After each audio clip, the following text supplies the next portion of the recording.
কলিজাটা ফাইটা যায়, কারণ আমার মা নাই। হুজুর কেমনে বুঝাইলে বুঝবেন? আমি আমার মা আমাকে বড় কষ্ট করে মানুষ করেছে। আমার মা মানুষের ঘরে ঘরে চা কাজ করে আমাকে পড়াশোনা করাইছে। হুজুর আমি জীবনে কোনোদিন মাকে একটা দামি শাড়ি পরতে দেখি নাই, মাকে একটা ভালো শাড়ি পরতে দেখি নাই।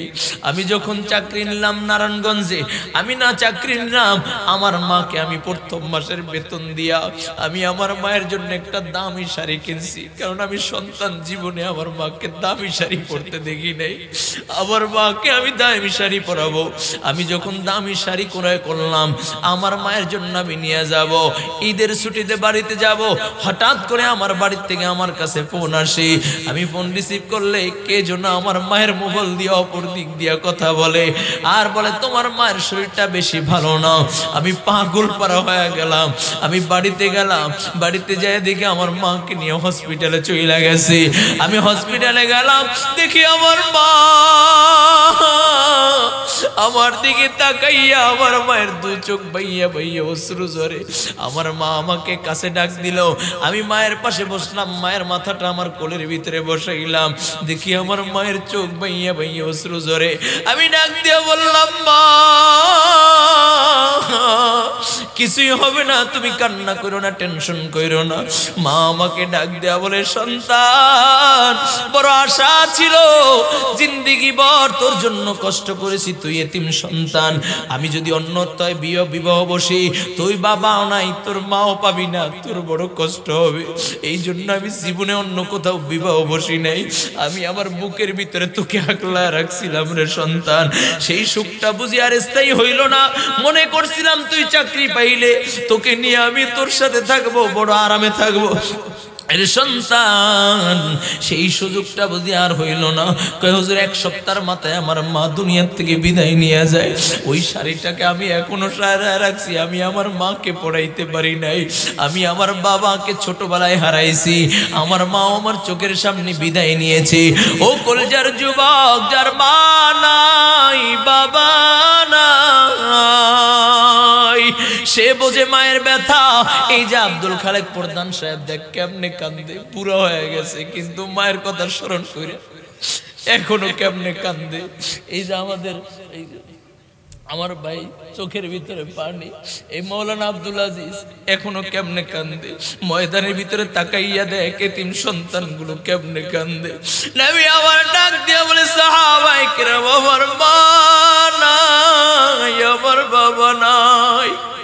আমি জীবনে কোনোদিন বাবা বলিয়া ডাক দিতে পারি নাই। আমার মা আমাকে 6 বছর বয়সে দুনিয়ার থেকে বিদায় নিয়েছে। ও সাহাবায়ে কেরাম, এই লাশটা কার তোমরা কি জানো? এই লাশটা হইল আমার চাচা আমির হামজার লাশ। যেই চাচা আমাকে বড় কষ্ট করে আমাকে লালন পালন করেছে, আমাকে বুকের ভিতরে আগলা রেখেছে। আমার চাচা আমাকে বড় মোহাব্বত করত। আমার চাচা শুধু আমার চাচা না, আমার খেলার সাথী। ওরা আমার চাচাকে নির্মম ভাবে হত্যা করেছে, নির্মম ভাবে কতল করেছে। ও কলেজার যুবক, একটু দিলের কান্ডা লাগাইয়া দাও। নবী আমার লাশের কিনারায় বইসা মাথার পাগড়িটা খুইলা আমির হামজার এক একটা টুকরা ওই পাগড়ির উপরে উঠাইয়া নবী বড় সুন্দর করে প্যাকেট কইরা 68টা লাশের কাছে রাইখা দেয়। নবী আবার কান্দি। যুবক, আমার নবী ডাক দিয়া কয়, সাহাবায়ে কেরাম আরো একটা লাশ আছে, খুঁজে বের করো। এমন সময় তাকাইয়া দেখে আওলা কেশ পাগল বেশ একটা মহিলা দৌড়ায়া ডাক দিয়া বলো, নবীর সাহাবীরা, আমার স্বামী নাপাক, সকলকে বিনা গোসলে দাফন দিল, আমার স্বামী হানজালাকে বিনা গোসলে দাফন দিবা না। আমার স্বামী নাপাক, আমার স্বামী নাপাক। দৌড়ে আসতে আসতে আমার নবীর সামনে হাজির। নবী আমার ডাক দিয়া বলে, মহিলা কোথায় তোমার ঘর, কোথায় তোমার বাড়ি? মহিলা বলে, ইয়া রাসূলুল্লাহ, ইয়া হাবিবাল্লাহ, আমি হইলাম আপনার আশিক সাহাবী হানজালার বিবি। নবী ডাক দিয়া বলে, মহিলা কোন হানজালা? বলে, ও নবী, যুদ্ধের ময়দানে আসার আগে যাকে আপনি বিবাহ পড়ায়া দিয়েছেন আসছিলেন। আমি আপনার ওই আশিক সাহাবী হানজালার বিবি। নবী ডাক দিয়া বলে আমার হানজালা কোথায়? কয় নবী গো, হানজালা ফুলসজ্জার রাত্রে আমার পাশে শোয়া, নাপাক অবস্থায় শোয়া। এমন সময় কে যেন বইলা যায়। এ নবীর সাহাবীরা শোনো নাই, আল্লাহর নবী দুনিয়ায় নাই, মায়ার নবী উহুদের ময়দানে শহীদ। ওগো নবী, যেই মাত্র আমার হানজালার কানে সংবাদটা পৌঁছায়, হানজালা সোজা দাঁড়াইয়া যায়, কাপড়টা গায়ে দিয়া তরবারটা নিয়ে একটা ধুর দেয়। আমি পিছন থেকে খপ করে কাপড়টা ধরে ডাক দিলাম, প্রাণের স্বামী আমার, আপনি তো নাপাক, এই অবস্থায় আপনি কোথায় যান? গোসল করে তারপরে বের হন। ডাক দেয়া বলে বিবি, কার জন্য গোসল করব? এরে বিবি শুনো না, মায়ার নবী দুনিয়ায় নাই, আল্লাহর নবী দুনিয়ায় নাই। যেই দুনিয়ায় নবী নাই, ওই দুনিয়া হানজালা একটা সেকেন্ডের জন্য থাকবে না। হানজালা কার জন্য গোসল করবে? কার সামনে গোসল করে দাঁড়াইবে? বিদায় দে, দেখা হবে ময়দানে। কয়ে গো নবী, হানজালা তরবারে নিয়ে ময়দানে হাজির। নবী আমার ডাক দেয়া কয়, ও নবীর সাহাবীরা, হানজালার লাশ খুঁজে বের করো, হানজালার জন্য পানি আনো। এমন সময় জিবরাইল আমার নবীর কাছে হাজির। ডাক দেয়া বলে, ইয়া রাসূলুল্লাহ, ইয়া হাবিবাল্লাহ, ওগো নবীজি, আসমানের দিকে একটু তাকান। আল্লাহ তাআলা আসমানের দিকে তাকাইতে বলছে। নবী বড় অসুস্থ, তাকাইতে পারে না। এরপর নবী আমার তাকাইয়া নবী ডাক দেয়া কয়, সাহাবায়ে কেরাম, পানির দরকার নাই, আমার হানজালার লাশ খোঁজার দরকার নাই। মহিলাটা একটা চিৎকার মারিয়া কান্না শুরু করে দিলেন, ওগো নবীজি, কেন আমার হানজালাকে গোসল দেওয়া হবে না? হানজালার জন্য কেন পানি আনবে না? হানজালার লাশ কেন খুঁজবে না? নবী ডাক দিয়া বলে, ও মহিলা, কান্না করার দরকার নাই। মহিলা বলে, নবী, আমার হানজালাকে কি আল্লাহ জাহান্নামের বাসিন্দা বানায় দিয়েছে? আমার হানজালা নাপাক, এই জন্য কি আল্লাহ নারাজ হয়ে গেছে গা? নবী ডাক দিয়া কয়, ও মহিলা, যেই হানজালা নবীর জন্য গোসল বুইলা যায়, যেই হানজালা নবীর জন্য জীবন দেয়, আমার আল্লাহ সেই হানজালাকে বলে না। এরে কলেজার টুকরা যুবক, যদি কোন আল্লাহর বান্দা মালিকের গোলামি কইরা দুনিয়া থেকে বিদায় নিতে পারে, আল্লাহ পাক রব্বুল আলামিন আশিক হইয়া যদি দুনিয়া থেকে বিদায় নিতে পারে, আল্লাহ পাক রব্বুল আলামিন চিরস্থায়ী সুখের জায়গা জান্নাতের মালিক বানায় দিবে। আর যদি এই মালিকের দুনিয়ায় থাইকা, এই দুনিয়ায় বসবাস কইরা কেউ যদি মালিকের সাথে সম্পর্ক না কইরা দুনিয়া থেকে বিদায় নেয়, আল্লাহ তাআলা চিরস্থায়ী অশান্তির জায়গা জাহান্নামে বানায় দিবে। যুবক, আল্লাহ তাআলা দুনিয়ায় পাঠাইলেন, নবী আমার বলেন, দুনিয়া মাজরাতুল আখিরা, দুনিয়া হলো আখিরাত কামাই করার জায়গা। এই দুনিয়ায় বৈশা যেই ব্যক্তি আল্লাহর সাথে সম্পর্ক করতে পারবে, আল্লাহ জান্নাতের মালিক বানায় দিবে। এই জন্য যুবক ভাইরা আমার, দুনিয়া আল্লাহ তাআলা অনর্থক ঘোরাঘুরি করার জন্য বানায় নাই, বেহুদা কথা বলার জন্য বানায় নাই, ফায়সা কথা বলার জন্য বানায় নাই। আল্লাহ পাক রব্বুল আলামিন তোমাকে আমাকে বানাইছেন তার গোলামির জন্য, ইবাদতের জন্য। কার গোলামি? জোরে বলেন, কার গোলামির জন্য বানাইছি? ও কলেজার যুবক, আল্লাহ পাক রব্বুল আলামিন তোমাকে আমাকে তার গোলামির জন্য বানাইলেন। কিন্তু বড় আফসোস, রবের জমিনে রবের নিয়ামতগুলো ভক্ষণ কইরা আজকে আমরা দুনিয়ার মানুষের গোলামির ভিতরে নিয়োজিত। আজকে নেতাকে খুশি করার জন্য বড় মরিয়া হয়ে পারলাম, দলের পক্ষে স্লোগান দেই, নেতার পক্ষে স্লোগান দেই, নেত্রীর পক্ষে স্লোগান দেই। আমি তো মাঝে মাঝে বলি যে এই 17টা বছর দেখলাম একদল লোক শুধু আপা আপার বঙ্গবন্ধু বঙ্গবন্ধু এত পরিমাণে জপছে, এর যদি অর্ধেক পরিমাণে আমার মালিকের জিকির করত, সে আল্লাহর ওলি হয়ে যাইত, ঠিক কিনা? ও যুবক, রবের দেওয়া জবান দিয়া, রবের গোলামি বাদ দিয়া নেতার পক্ষে পক্ষে স্লোগান দাও, ওই নেতা কাল কিয়ামতের ময়দানে তোমাকে চিনবে না, ওই নেতা তোমার পক্ষে কথা বলবে না। আর যদি আমার রবের পক্ষে স্লোগান দিতে পারো, আমার রবের গোলামি করতে পারো, রব তোমার জন্য কত সুন্দর নিয়ামত সাজায় রাখছে, একটু দিলটাকে নরম করিয়া দাও।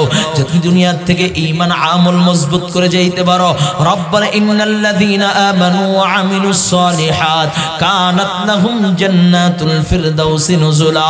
রব বলে ঈমান মজবুত কইরা আমলে সালেহ করে যদি দুনিয়ার থেকে বিদায় নিতে পারো, আমি আল্লাহ তোমার জন্য জান্নাতুল ফিরদাউস রেডি করে রাখছি। জোরে বলা যাবে কি আল্লাহু আকবার? কয় কত সুন্দর জান্নাত, কয় যেই জান্নাতের ভিতরে প্রবেশ করবার কোনোদিন বের হবে না। বলে এত সুন্দর জান্নাত।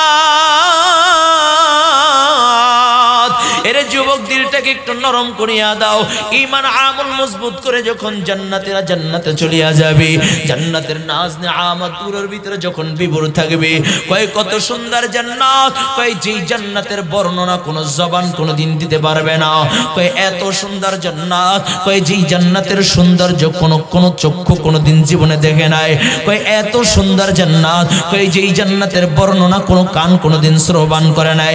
এত সুন্দর জান্নাত,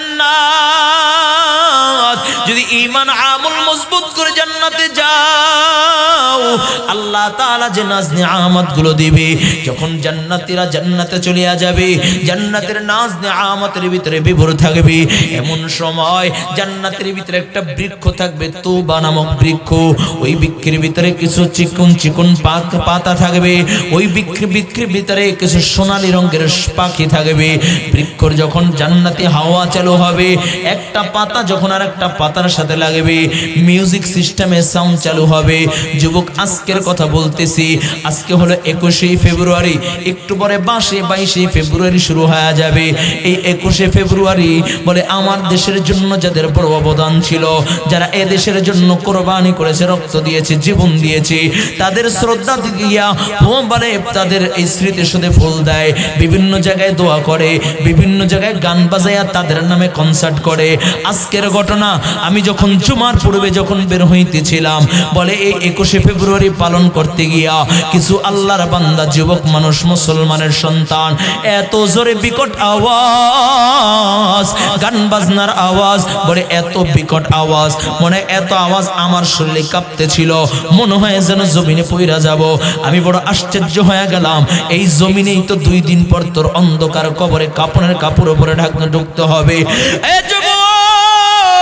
যেই অন্ধকার কবরে তুমি কাপড়ের কাপড় পরে ওই অন্ধকার কবরের বাসিন্দা হয়ে যাবা, ওই জমিনে তুমি কেমনে হাঁটাহাঁটি করো, কেমনে অহংকারে ভাব নিয়ে চলো, ওই জমিনের ভিতরে এত বিকট আওয়াজে কেমনে গান বাজনা করো রে বাবা। ওই অন্ধকার কবরে গেলে যদি তুমি দুনিয়ার থেকে যদি মালিকের পেয়ারা পছন্দে হইয়া না যাও, মালিকের নাফরমান হইয়া যদি অন্ধকার কবরে যাও, কবর এমন জোরে চাপ লাগায়া দিবে, ডান পাশের হাড্ডিগুলো বাম পাশে চলিয়া যাবে, বাম পাশের হাড্ডিগুলো ডান পাশে চলিয়া যাবে। যুবক, এমনিতেই বলি না রে বাবা, একটু দিলটাকে নরম করে দাও। জমিনের ভিতরে কেমনে চলবা, একটু দিলটা নরম করে একটু দিনের কানটা লাগায়া দাও। আমার নবী রহমাতান লিল আলামিন নবী মুহাম্মদুর রাসূলুল্লাহ সাল্লাল্লাহু আলাইহি ওয়াসাল্লাম, মায়ার নবী মসজিদে নববীর ভিতরে বসা। এমন সময় জিবরাইল আমার নবীর কাছে হাজির, ডাক দিয়া বলে, ইয়া রাসূলুল্লাহ, ইয়া হাবিবাল্লাহ, ওগো নবীজি, ওই যে চাদর মুড়ি দিয়া হেঁটে যায় আপনার সাহাবী আবু যর।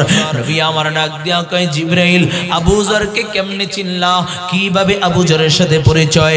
জিবরাইল বলে, ইয়া রাসূলুল্লাহ, ইয়া হাবিবাল্লাহ, শুধু আমি জিবরাইল চিনি তা না, আসমান আর জমিনের ভিতরে যত ফেরেশতা আল্লাহ বানাইছেন, সমস্ত ফেরেশতারা আবু যরকে চিনে। জোরে কোন আল্লাহু আকবার। নবী আমার ডাক দিয়া বলে, জিবরাইল, আমার আবু যরকে সব ফেরেশতারা চিনে, কি এমন আমার আবু যরের গুণ? জিবরাইল বলে, ইয়া রাসূলুল্লাহ, ইয়া হাবিবাল্লাহ, ওগো নবীজি, শুধু ফেরেশতারা চিনে তা নয়, স্বয়ং আল্লাহ তাআলা আবু যরের আলোচনা ফেরেশতাদের মাঝে করে। সুবহানাল্লাহর আওয়াজটা একটু বেশি জোরে হয়ে গেল না? আরেকটু আস্তে কোন সুবহানাল্লাহ, আর আস্তে সুবহানাল্লাহ। জাল করে মানুষ আসতে করলে বললে জোরে বলে, এটা তো আগে জানা ছিল না, আগে তো জানতাম। জোরে বললে জোরেই বলে, এখন জোরে বলেন আল্লাহু আকবার। এই তো মোলায় আওয়াজ আছে, আর একটু জোরে কোন আল্লাহু আকবার।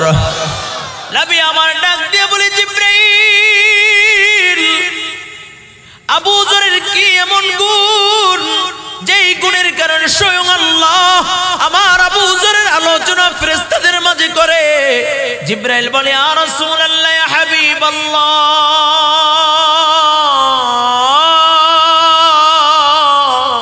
ওগো নবীজি, ওই যে আপনার আবু যর, তার দুইটা গুণ। এক নম্বর আবু যরের এক নম্বর গুণ লিকাসরাতে সূরাতুল ইখলাস। আবু যর গিফারি বেশি সূরা ইখলাস তেলাওয়াত করেন।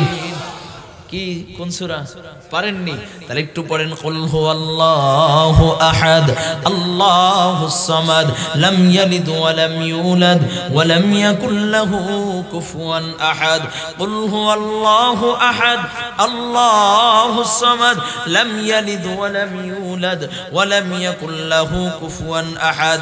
কুল হুয়াল্লাহু আহাদ আল্লাহুস সামাদ লাম ইয়ালিদ ওয়া লাম ইউলাদ ওয়া লাম ইয়াকুল লাহু কুফুয়ান আহাদ। এই যে তিনবার সূরা ইখলাস জবান নারায় নারায় পড়লেন, পয়গম্বর আরবি বলেন, আল্লাহ পাক রব্বুল আলামিন যারা তিনবার সূরা ইখলাস তেলাওয়াত করে তাদের আমলনামায় এক খতম কোরআনুল কারীমের সওয়াব লেখা দেয় অটোমেটিক। কয় মিনিট লাগছে? 2 মিনিট লাগছে নি, কিন্তু এক খতম কোরআনুল কারীমের সওয়াব পেয়ে গেছেন গা। আর একটা আমল বইলা যাই, সামনে রমজান মাস আসতেছেন, অনেকে বলে হুজুর আমি কোরআন পড়তে পারি না, আপনার জন্য আমল দিয়া যাই রে বাবা, বেশি সূরা ইখলাস কোন তেলাওয়াত করবেন। যেই ব্যক্তি জীবনে হায়াতের জিন্দেগিতে ১৬ লক্ষ বার ১,২৫,০০০ বার সূরা ইখলাস তেলাওয়াত করে, কয়বার? জোরে কোন? ১,২৫,০০০ বার সূরা ইখলাস তেলাওয়াত করে আল্লাহ পাক রব্বুল আলামিন তার আমলনামায় আল্লাহ পাক রব্বুল তো কোরআন খতমের সব লেখে নেই। এরপরে সবচেয়ে বড় পুরস্কার, তার এই সিনাটাকে জাহান্নামের আগুন স্পর্শ করে না। আর আস্তে কোন কি পড়বেন তো ইনশাআল্লাহ? কি পারবেন না ইনশাআল্লাহ? কোরআন পড়তে পারি না, সূরা ইখলাস তো পড়তে পারি কি ইনশাআল্লাহ? জীবনের চাপন আমি আমার জীবনের হায়াতে ১,২৫,০০০ বার সূরা ইখলাস তেলাওয়াত করব। আল্লাহ কবুল করেন, বলুন আমিন। আরো জোরে বলুন আমিন। ও কলিজার টুকরা যুবক, ভালো করে বুঝো, জিবরাইল বলে, নবী আবু যরের ১ নাম্বার গুণ, আবু যর গিফারি বেশি সূরা ইখলাস তেলাওয়াত করেন। 2 নাম্বার আবু যরের 2 নাম্বার গুণ, আবু যর জমিনে যখন চলে নম্রতা প্রদর্শন করে চলে, অহংকার ভাব নিয়ে চলে না, অহংকারী নিয়ে চলে না, বিনয়ী হইয়া জমিনের ভিতরে চলে। যুবক এই কথাগুলো কেন বললাম? কই এই জমিন থেকে দুনিয়ার হায়াত শেষ কইরা জমিনের ওই তলদেশে 3.5 হাত মাটির নিচে যাওয়া লাগবে, ঠিক কিনা? তুমি এখন জমিনের উপরে অহংকারী ভাব নিয়ে চলবা, যখন তোমাকে মাটির ভিতরে রাখবে তখন তোমায় কোথায় পালাবা, ঠিক কিনা যারা বলেন? এই জন্য যুবক ভালো করে বুঝো, ঈমান আমল মজবুত করে যখন জান্নাতে যাবে, জান্নাতের নাজ নিয়ামতের ভিতরে বিভোর থাকবে, তখন আল্লাহ পাক রব্বুল আলামিন যে তাদেরকে জান্নাত দিবেন, ওই জান্নাতের ভিতরে হুর ও গিলমানরা তাদেরকে আনন্দ দিতে থাকবে। জান্নাতের নাজ নিয়ামতের কোনো অভাব নাই। এত সুন্দর জান্নাত, ওই জান্নাতকে আল্লাহ তাআলা আরো সুন্দর করে সাজায় রাখছেন। ওই জান্নাতীরা যখন জান্নাতে যাবে, জান্নাতের নাজ নিয়ামতের ভিতরে যখন বিভোর থাকবে, এমন সময় আল্লাহ পাক রব্বুল আলামিন বলবে, আসসালামু আলাইকুম ইয়া আবদি। আল্লাহ তাআলা সালাম দিবেন। সব জান্নাতীরা যখন উপর দিকে তাকাইবে, কাউকেই দেখবে না। আল্লাহ তাআলা ডাক দিয়া বলবে, রে বান্দা, আমি তোমাদেরকে জান্নাত দেওয়ার কথা বলেছি, পেয়েছো? এক শ্রেণী জান্নাতীরা বলবে, আল্লাহ পেয়েছি। আমি যে তোমাদের নাজ নিয়ামতের কথা বলেছি, তোমরা কি পেয়েছো? এক শ্রেণীর জান্নাতীরা বলবে, আল্লাহ পেয়েছি। আর এক শ্রেণী জান্নাতীরা বলবে, আল্লাহ পাই নাই। আল্লাহ তাআলা ডাক দিয়া বলবে, রে বান্দা, কি নিয়ামত পাও নাই। এরে বান্দা, আমি তোমাদেরকে দুধের নহরের কথা বলেছি, পাও নাই পেয়েছি। আমি শরাবের নহরের কথা বলেছি, পাও নাই পেয়েছি। আমি এই দুনিয়ার 10 দুনিয়ার সমান ছোট জান্নাত ছোট জান্নাতকে দিব, পাও নাই বলবে পেয়েছি। বান্দাকে ডাক দিয়া বলবে, বান্দা কি পাও নাই? বান্দা ডাক দিয়া বলবে, আল্লাহ আপনাকে পাওয়ার জন্য মুহাম্মাদিয়া আরবিয়া হিফজুল কোরআন মাদ্রাসার মাহফিলে গিয়েছিলাম, মাওলা আপনাকে পাই নাই। আপনাকে পাওয়ার জন্য টঙ্গীর ময়দানে ইজতেমায় গিয়েছিলাম, আপনাকে পাই নাই। আপনাকে পাওয়ার জন্য চরমনার ময়দানে গাঠি নিয়া 3 দিন জমিনে শুইছিলাম, তোমাকে পাই নাই। উজানের মাটিতে গিয়েছিলাম, তোমাকে পাই নাই।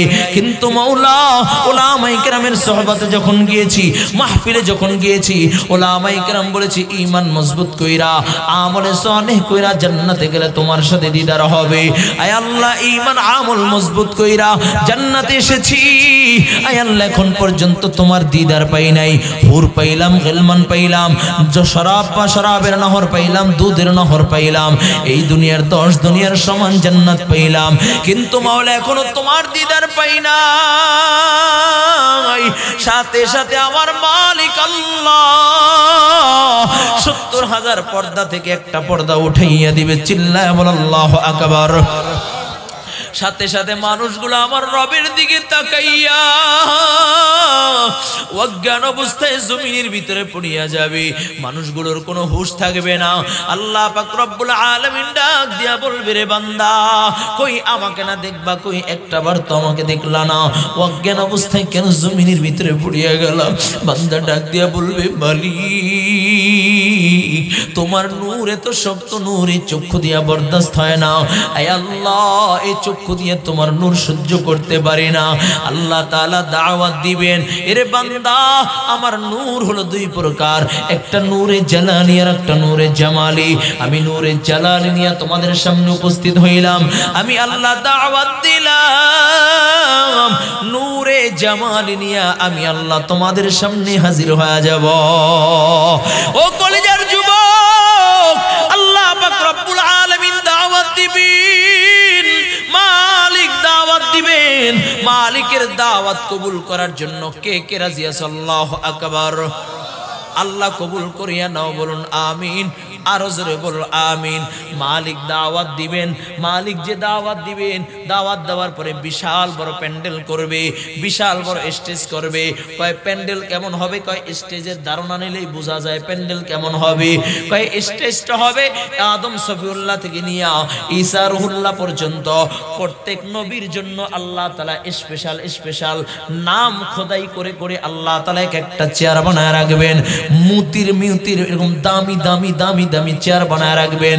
ওই স্টেজের ভিতরে আরো 2টা আকর্ষণীয় চেয়ার থাকবে। একটা হবে সভাপতির চেয়ার, আর একটা হলো প্রধান অতিথির চেয়ার। সভাপতি হইল লা ইলাহা ইল্লাল্লাহ, প্রধান অতিথি হইল মুহাম্মাদুর রাসূলুল্লাহ। জোরে বল আল্লাহু আকবার। ওই প্যান্ডেলের ভিতরে আল্লাহ পাক রব্বুল আলামিন যারা জান্নাতি হবে সকল জান্নাতীর নাম ধরে ধরে আল্লাহ তাআলা মুতির মেহরাব বানায় রাখবেন। প্রত্যেকের নামে নামে আল্লাহ তাআলা মেহরাব বানায় রাখবেন। সকল জান্নাতীরাও মেহরাবে অবস্থান করবে। এমন সময় আল্লাহ পাক রব্বুল আলামিন গিলমানদেরকে ডাক দেয়া বলবে, শরাবান তহুরা পান করাও। ও কলজার যুবক, জীবনে বহুবার শরাবান তহুরার নাম শুনছো। দুনিয়ায় কত শরাব দেখছো, কত মদ দেখছো, খাইতে মন চাইলো কিন্তু আল্লাহর ভয়ে খাও নাই। ওই দিনকা আল্লাহ তাআলা নিজ হাতে শরাবান তহুরা পান করাবে। যেই মাত্র শরাবান তহুরা ঠোঁটে লাগবে, আল্লাহর বান্দাগুলো পাগল পারা হয়ে যাবে, আল্লাহর বান্দাগুলো মাতালের মতো করতে থাকবে।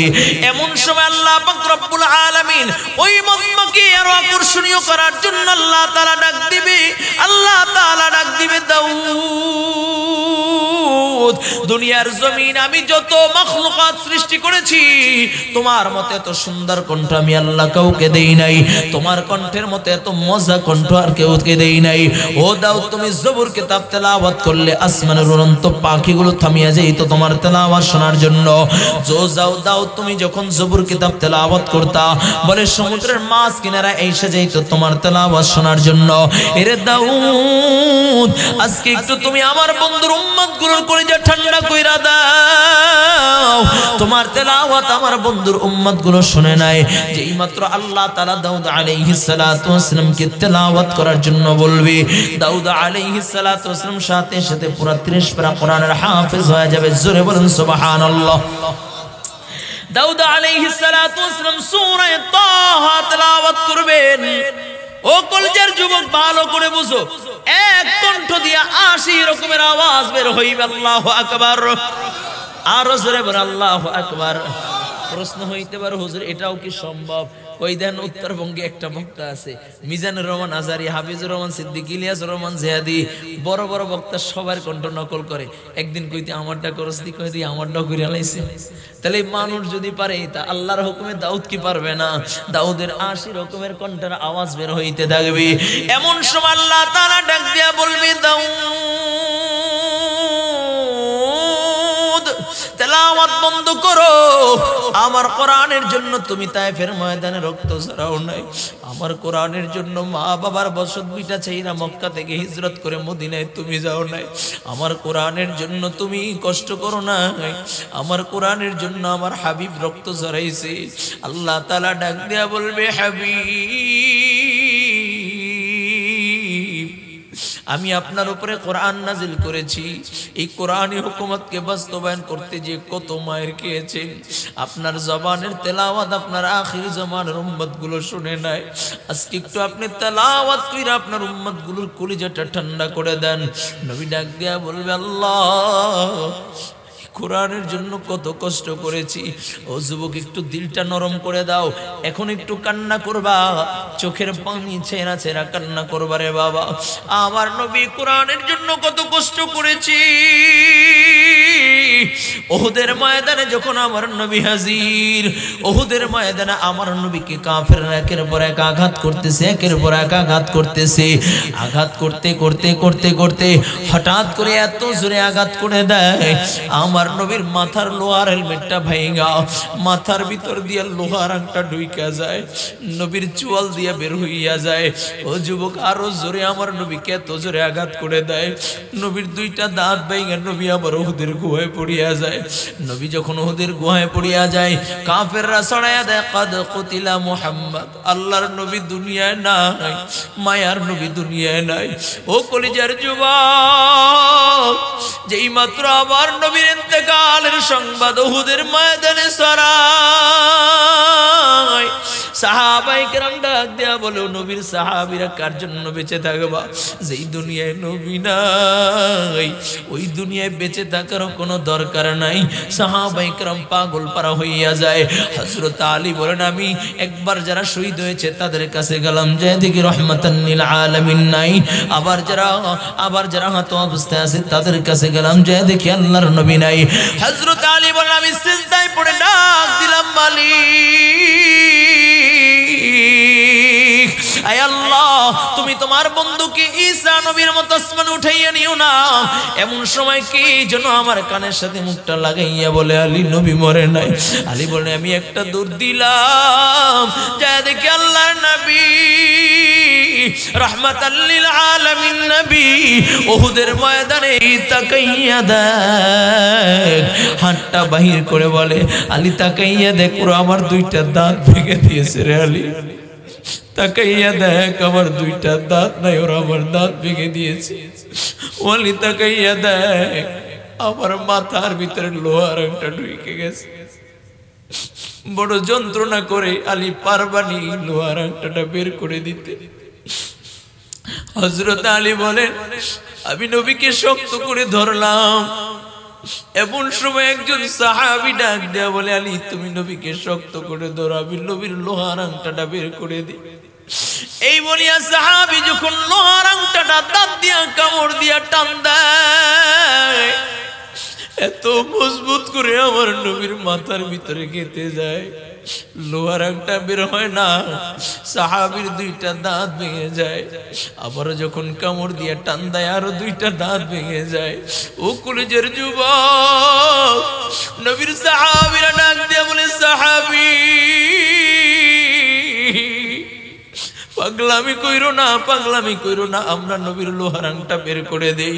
এমন সময় সাহাবী ডাক দিয়া বলো, নবীর সাহাবীরা, আমার মুখের ভিতরে দাঁত থাকবে আর আল্লাহর নবীর লোহার আংটা বের করতে পারবো না, তা হবে না। এই বলিয়া মারির দাঁত দিয়া এত জোরে কামড় দিয়া টান দেয়, লোহার আংটা বের হইয়া সাহাবী অজ্ঞান অবস্থায় জমিনের ভিতরে পড়িয়া যায়।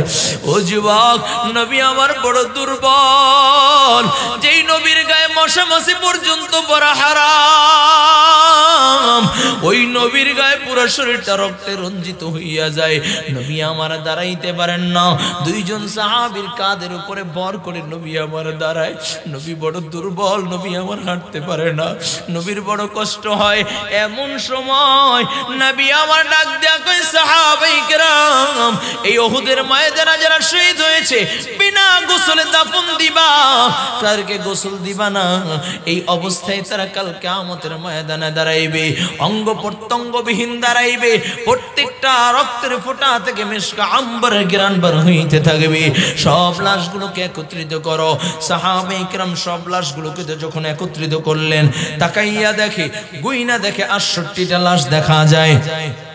এমন সময় সাহাবায়ে কেরাম বলি, ইয়া রাসূলুল্লাহ, ইয়া হাবিবাল্লাহ, 68টা লাশ এই ময়দানে আছে। নবী ডাক দিয়া কয়, সাহাবীরা, না না, আরো 2টা লাশ আছে, কারণ আমি গত রাত্রে স্বপ্নে দেখেছি আল্লাহর রাহে আমি 70টা উট কুরবানি করতেছি, তার মানে আমার বস্তি আর বাকি নাই, আমার 70টা কলিজার টুকরা সাহাবী উহুদের ময়দানে শহীদ হবে। সাহাবায়ে কেরাম যখন লাশ খোঁজা শুরু করে দেয়, এমন সময় একজন সাহাবী ডাক দিয়ে বলে, গো নবী, এই যে একটা লাশ, যেই লাশটাকে দেখা চিনা যায় না, হাত নাই, পা নাই, অঙ্গ প্রত্যঙ্গগুলো টুকরা টুকরা করে দিয়েছি, ওগো নবীজি, নাক কাটা, চোখ উপড়ানো, কান কাটা, নবী গো, মাথার মগজটা বাহির করে কে যেন চাবাইয়া চাবাইয়া ফালায়া দিয়েছে, নবী গো, দেহ থেকে গর্দানটাও আলাদা, কলজাটা বাহির করে বুকটা ফাইরা কে যেন থাবা দিয়া কলজাটা বাহির করে চাবাইয়া চাবাইয়া ফালায়া রাখছে, নবী গো, লাশটা দেখা চিনি না। এমন সময় নবী আমার লাশের কাছে দাঁড়াইয়া যায়, নবী আমার চোখের পানি চাইরা চাইরা কান্না করি। নবী আবার ডাক দিয়া কয়, সাহাবায়ে কেরাম, এই লাশটা কার তোমরা কি জানো? এই লাশটা কার তোমরা কি জানো রে সাহাবী? ও সাহাবী, আমার তো মা নাই, আমার বাবা নাই, জানো তোমরা, আমি জীবনে কোনোদিন বাবা বলিয়া ডাক দিতে পারি নাই, আমি জীবনে কোনোদিন বাবার আদর পাই নাই, আমি জীবনে কোনোদিন আমার বাবার চেহারাটাও দেখি নাই, আমার মা আমাকে 6 বছর বসে রেখে দুনিয়ার থেকে বিদায় নিয়েছে। ও কলিজার যুবক, এই ময়দানে এমন কোন সন্তান আছে যার মা নাই, বাবা নাই? মা বলিয়া ডাক দিতে পারো না, বাবা বলিয়া ডাক দিতে পারো না, হাতটা একটু আমার আল্লাহকে দেখাইয়া দাও। ও আল্লাহ, তাকাইয়া দেখো ময়দানের ভিতরে কত এতিম সন্তান, যার মা নাই, বাবা নাই, মা বলিয়া ডাক দিতে পারবে না, হাত জাগাও না, জাগাও না, জাগাও, একটু দোয়া হইতেছে। আল্লাহ, যার মা নাই, বাবা নাই, এই মুহূর্তে মা বাবার কবরগুলোকে জান্নাতি বাগান বানায় দাও। ও কলিজার যুবক, কেমনে বুঝাইলে বুঝবেন? আমি যখন আলমিকাতে ছিলাম, আলমিকাতের একটা ঘটনা শুনাইয়া যাই, বাস্তব একটা ঘটনা। একটা ছেলে গার্মেন্টসে চাকরি করে, ভালো পোস্টে, ও প্রত্যেক জুমা আমার পিছনেই আদায় করত, প্রত্যেক জুমা আমার না পিছনে নামাজ আদায় করত। একদিনকে আমি মা বাবা নিয়ে আলোচনা করেছিলাম, ওই দিন মনে হয় এমন কোন আল্লাহর বান্দা মসজিদের ভিতরে ছিল না যার চোখে পানি ছিল না। আল্লাহর বান্দা, আমি বয়ান শেষ করে নামাজ পড়ে যখন হুজরায় যাব, এমন সময় আমাকে জড়ায়া ধরে কান্না শুরু করে দিলেন। আমি ডাক দিয়া বললাম, এরে যুবক, কেন তুমি কাঁদো? কিসের জন্য কাঁদো? আল্লাহর বান্দা আমাকে জড়ায়া ধরে আরো কান্না শুরু করলেন। আমি হাতটা ধইরা হুজরায় নিয়ে গেলাম। ডাক দিয়া বলে, যুবক কি হয়েছে, কেন কান্না করো? যুবক ডাক দিয়া বলে, হুজুর, আপনি যখন মুনাজাতে বলেছেন রব্বির রাহমহুমা কামা রব্বায়ানি সগীরা, হুজুর আমার কলিজাটা ফাইটা যায়, কারণ আমার মা নাই, হুজুর কেমনে বুঝাইলে বুঝবেন? আমি আমার মা আমাকে বড় কষ্ট করে মানুষ করেছে। আমার বাপ মানুষের ঘরে ঘরে চা কাজ করে আমাকে পড়াশোনা করাইছে। হুজুর আমি জীবনে কোনোদিন মাকে একটা দামি শাড়ি পরতে দেখি নাই, মাকে একটা ভালো শাড়ি পরতে দেখি নাই। আমি যখন চাকরি নিলাম নারায়ণগঞ্জে, আমি না চাকরি নিলাম, আমার মাকে আমি প্রথম মাসের বেতন দিয়া আমি আমার মায়ের জন্য একটা দামি শাড়ি কিনছি। কারণ আমি সন্তান জীবনে আমার মাকে দামি শাড়ি পরতে দেখি নাই। আমার মাকে আমি দামি শাড়ি পরাবো। আমি যখন দামি শাড়ি ক্রয় করলাম, আমার মায়ের জন্য আমি নিয়ে যাব, ঈদের ছুটিতে বাড়িতে যাব। হঠাৎ করে আমার বাড়ি থেকে আমার কাছে ফোন আসে। আমি ফোন রিসিভ করলে কে যেন আমার মায়ের মোবাইল দিয়ে অপর দিক দিয়ে কথা বলে, আর বলে তোমার মায়ের শরীরটা বেশি ভালো না। আমি পাগল পারা হয়ে গেলাম। আমি বাড়িতে গেলাম, বাড়িতে যাই দেখি আমার মাকে নিয়ে হসপিটালে চলে গেছে। আমি হসপিটালে গেলাম, দেখি আমার মা আমার দিকে তাকাইয়া, আমার মায়ের দুই চোখ বাইয়া বাইয়া অশ্রু ঝরে। আমার মা আমাকে কাছে ডাক দিল। আমি মায়ের পাশে বসলাম, মায়ের মাথাটা আমার কোলের ভিতরে বসাইলাম। দেখি আমার মায়ের চোখ বাইয়া বাইয়া অশ্রু ঝরে। আমি ডাক দিয়ে বললাম, মা কিছুই হবে না, তুমি কান্না করো না, টেনশন করো না। মা আমাকে ডাক দেয়া বলে, সন্তান বড় আশা ছিল, জিন্দেগি ভর তোর জন্য কষ্ট করেছি, তুই এতিম সন্তান। আমি যদি অন্যথায় বিবাহ বসি, তুই বাবাও নাই, তোর মাও পাবি না, তোর বড় কষ্ট হবে। এই জন্য আমি জীবনে অন্য কোথাও বিবাহ বসি নাই। আমি আমার বুকের ভিতরে তোকে আকলা রাখছিলাম রে সন্তান। সেই সুখটা বুঝি আর স্থায়ী হইল না। মনে করছিলাম তুই চাকরি পাইলে তোকে নিয়ে আমি তোর সাথে থাকবো, বড় আরামে থাকবো। আরে সন্তান, সেই সুযোগটা বুঝি আর হইল না। কয় হুজুর এক সপ্তাহের মাথায় আমার মা দুনিয়ার থেকে বিদায় নিয়ে যায়। ওই শাড়িটাকে আমি এখনো সারায় রাখছি। আমি আমার মাকে পড়াইতে পারি নাই। আমি আমার বাবাকে ছোটবেলায় হারাইছি। আমার মা আমার চোখের সামনে বিদায় নিয়েছে। ও কলজার যুবক, যার মা নাই বাবা নাই, সে বোঝে মায়ের ব্যথা। এই যে আব্দুল খালেক প্রধান সাহেব দেখ কেমনে কান্দে, পুরো হয়ে গেছে, কিন্তু মায়ের কথা স্মরণ করে এখনো কেমনে কান্দে। এই যে আমাদের এই আমার ভাই চোখের ভিতরে পানি, এই মৌলানা আব্দুল আজিজ এখনো কেমনে কান্দে। ময়দানের ভিতরে তাকাইয়া দেখ এতিম সন্তানগুলো কেমনে কান্দে। নবী আমার ডাক দিয়া বলে, সাহাবায়ে কেরাম আমার মা নাই, আমার বাবা নাই। আমি জীবনে কোনোদিন বাবা বলিয়া ডাক দিতে পারি নাই। আমার মা আমাকে 6 বছর বয়সে দুনিয়ার থেকে বিদায় নিয়েছে। ও সাহাবায়ে কেরাম, এই লাশটা কার তোমরা কি জানো? এই লাশটা হইল আমার চাচা আমির হামজার লাশ। যেই চাচা আমাকে বড় কষ্ট করে আমাকে লালন পালন করেছে, আমাকে বুকের ভিতরে আগলা রেখেছে। আমার চাচা আমাকে বড় মোহাব্বত করত। আমার চাচা শুধু আমার চাচা না, আমার খেলার সাথী। ওরা আমার চাচাকে নির্মম ভাবে হত্যা করেছে, নির্মম ভাবে কতল করেছে। ও কলিজার যুবক, একটু দিলের কান্ডা লাগাইয়া দাও। নবী আমার লাশের কিনারায় বইসা মাথার পাগড়িটা খুইলা আমির হামজার এক একটা টুকরা ওই পাগড়ির উপরে উঠাইয়া নবী বড় সুন্দর করে প্যাকেট কইরা 68টা লাশের কাছে রাইখা দেয়। নবী আবার কান্দি। যুবক, আমার নবী ডাক দিয়া কয়, সাহাবায়ে কেরাম আরো একটা লাশ আছে, খুঁজে বের করো। এমন সময় তাকাইয়া দেখে আওলা কেশ পাগল বেশ একটা মহিলা দৌড়ায় আর ডাক দিয়া বলো, নবীর সাহাবীরা, আমার স্বামী নাপাক, সকলকে বিনা গোসলে দাফন দিল, আমার স্বামী হানজালাকে বিনা গোসলে দাফন দিবা না। আমার স্বামী নাপাক, আমার স্বামী নাপাক। দৌড়ে আসতে আসতে আমার নবীর সামনে হাজির। নবী আমার ডাক দিয়া বলে, মহিলা কোথায় তোমার ঘর, কোথায় তোমার বাড়ি? মহিলা বলে, ইয়া রাসূলুল্লাহ, ইয়া হাবিবাল্লাহ, আমি হইলাম আপনার আশিক সাহাবী হানজালার বিবি। নবী ডাক দিয়া বলে, মহিলা কোন হানজালা? বলে, ও নবী, যুদ্ধের ময়দানে আসার আগে যাকে আপনি বিবাহ পড়ায়া দিয়ে আসছিলেন। আমি আপনার ওই আশিক সাহাবী হানজালার বিবি। নবী ডাক দিয়া বলে আমার হানজালা কোথায়? কয় নবী গো, হানজালা ফুলসজ্জার রাত্রে আমার পাশে শোয়া, নাপাক অবস্থায় শোয়া। এমন সময় কে যেন বইলা যায়। এ নবীর সাহাবীরা শোনো নাই, আল্লাহর নবী দুনিয়ায় নাই, মায়ার নবী উহুদের ময়দানে শহীদ। ওগো নবী, যেই মাত্র আমার হানজালার কানে সংবাদটা পৌঁছায়, হানজালা সোজা দাঁড়াইয়া যায়, কাপড়টা গায়ে দিয়া তরবারটা নিয়ে একটা ধুর দেয়। আমি পিছন থেকে খপ করে কাপড়টা ধরে ডাক দিলাম, প্রাণের স্বামী আমার, আপনি তো নাপাক, এই অবস্থায় আপনি কোথায় যান? গোসল করে তারপরে বের হন। ডাক দেয়া বলে বিবি, কার জন্য গোসল করব?